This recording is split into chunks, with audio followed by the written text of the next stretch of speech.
Eh bien, bonsoir. Nous sommes à présent du côté de Sainte-Victoire, dans les Bouches-du-Rhône, pas très loin de Marseille, dans un domaine dont le nom chante comme les cigales, Louba-Saké. Eh oui, Louba-Saké. Alors vous savez ce que c'était le Louba-Saké? Eh bien non, Sarah Alas. En provençal, ça veut dire le trait de soie. C'est le trait de soie. Ça veut dire petit de taille ou le têtu. Parce qu'il y a une grande histoire derrière. Enfin, c'est une histoire qui date de François Ier, pas d'hier. Et qui veut dire têtu borné. Parce qu'ils ont voulu rester dans leur village. Ils ont voulu s'entêter à rester sur leur territoire. Et pendant des siècles, on s'est moqué d'eux en disant vous êtes des basakés, vous êtes des têtus. Et donc nous, on a repris ce terme. On est des têtus, mais dans le milieu du vin. On reste. En plus, vous êtes né dedans, si on peut dire. Oui, tout à fait. Ouais. J'ai grandi avec cette passion du vin de par mes parents.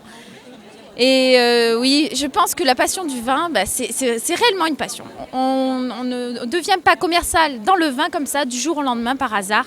On ne vend pas ça comme on vend une paire de chaussures, je dis souvent. Il faut qu'il y ait une passion derrière. L'envie de vendre, l'envie d'aimer son produit. Alors, Sarah, on a l'impression que vous parlez comme une directrice commerciale de quelque chose qui vous passionne énormément. Oui, mais je ne suis pas directrice commerciale. Vous savez, un bon commercial, c'est celui qui aime son métier. À partir du moment où on aime son produit, on sait bien le vendre. Et ça, il n'y a pas de secret. Alors, parlons du produit, justement, dans la belle montagne de Sainte-Victoire. Quels sont les crus et les vins que vous fabriquez et que vous élaborez à la cave ? J'ai envie de mettre en évidence surtout l'appellation Sainte-Victoire. L'appellation Sainte-Victoire, c'est une appellation haut de gamme en Côte de Provence, créée depuis 2005. Avec l'appellation d'origine contrôlée. Et voilà, tout à fait. C'est pour mettre en valeur les Côtes de Provence, pour un peu concurrencer les Bandoles. C'est un peu nos rivaux, mais c'est surtout pour dire que le terroir s'est affiné en Provence. Voilà, on a l'habitude du terroir provençal comme vieillot. Ben non, pas du tout. On a des belles lettres de noblesse. Et l'appellation Côte de Provence Sainte-Victoire, je pense vraiment qu'elle représente notre terroir, mais avec une médaille particulière pour ce terroir. Alors justement, cette Sainte-Victoire rosée que vous nous présentez est un peu à votre image, avec beaucoup d'élégance. Tout à fait, beaucoup de finesse. Je ne sais pas si c'est à mon image, mais en tout cas, elle a beaucoup d'élégance, beaucoup de finesse. Et le rouge, il va être épicé. Il va sentir les épices comme venu d'ailleurs, exotique. Et ça, en Provence, c'est tellement rare. Il faut vraiment le privilégier. Quelles sont les typicités de ces vins, le rosé en particulier, les cépages déjà ? Alors, en Sainte-Victoire, il y a 3 cépages. En Côte de Provence, surtout, déjà, il y en a 2. C'est Syrah Grenache en rosé, ça, on le sait. Et en Sainte-Victoire, il y a le Cinsault, qui va donner cette note légèrement orangée. Oui, le Cinsault donne un peu le côté marbré. Voilà, et surtout une grande finesse en bouche, avec des arômes de fleurs blanches qui vont ressortir, qui va rester en bouche comme un blanc. Et ça, pour un rosé, c'est absolument merveilleux. Pour ce qui est du rouge, on a quand même été médaillé, il ne faut pas l'oublier, chez les Côtes-du-Rhône, en Avignon, médaillé d'or en 2005. Donc, franchement, c'est une merveille.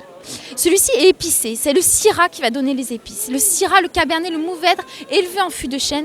Et ça vous donne un côté... Le Syrah amène le corps également. Et oui, tout à fait, ça vous donne un côté mocha, cacao. Vous avez l'impression de manger des biscuits, des bonbons de chocolat en bouche. C'est absolument une merveille. Il faut aimer les épices, il faut aimer ce qui est atypique surtout.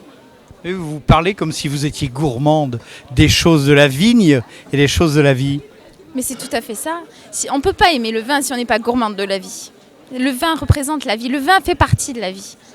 Que représente ce salon Vinomédia pour vous, Sarah ? C'est le salon Vinomédia, si vous voulez, à Lyon, je parle. On a vraiment apprécié énormément les Lyonnais parce que c'est des gens qui sont amateurs et amoureux du vin. Et ça, c'est une culture vraiment extraordinaire qu'on ne connaissait pas. Ils sont là en tant que œnophiles, vous voyez ? Ils aiment le vin.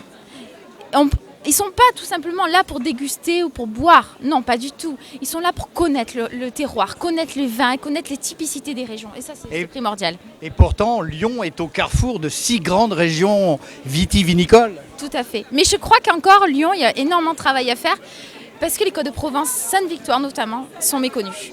On est toujours un peu à la ramasse, entre guillemets, si je puis me permettre ce terme, à la ramasse par rapport aux autres terroirs. Parce qu'à Lyon, c'est comme vous dites, c'est le carrefour. Et la Provence, on se dit, ah non, c'est pas terrible la Provence. Eh bien non. J'ai amené justement 6 cuvées de rouge, exprès pour leur montrer qu'on sait faire de l'excellent rouge, rempli de caractère, rempli de personnalité. Et face au Bordeaux, très bien les Bordeaux, super. Les Bourgognes, super.